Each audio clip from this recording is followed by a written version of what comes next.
YouTube'da контенттен тыс табыс табу жолдары. Сәлем достар, бұл Мәке блог.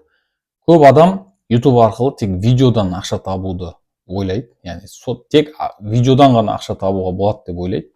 Бірақ контенттен тыс та табыс табудың жолдары бар. Бүгін соларды талқылаймыз.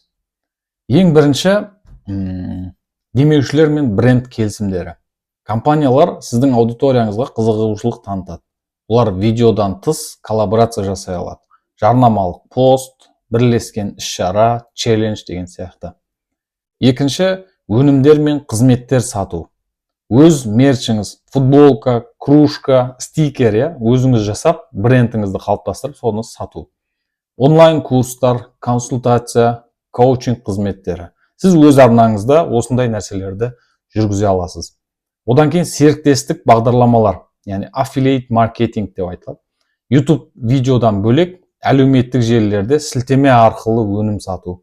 Мысалға Amazon affiliate, Udemy, AliExpress деген сияқты. Одан кейін жеке бренд арқылы табыс табу. Сіздің YouTube'дан тыс имиджіңіз жұмыс жасайды. Яғни жеке парақша, Telegram арна, Instagram арқылы ақша табуға болады.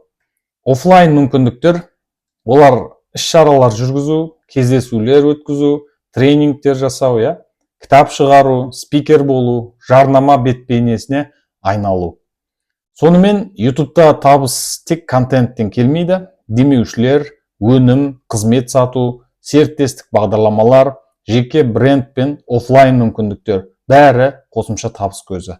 Егер арнаңызды дұрыс дамытсаңыз, YouTube сізге үлкен бизнес есігін ашады.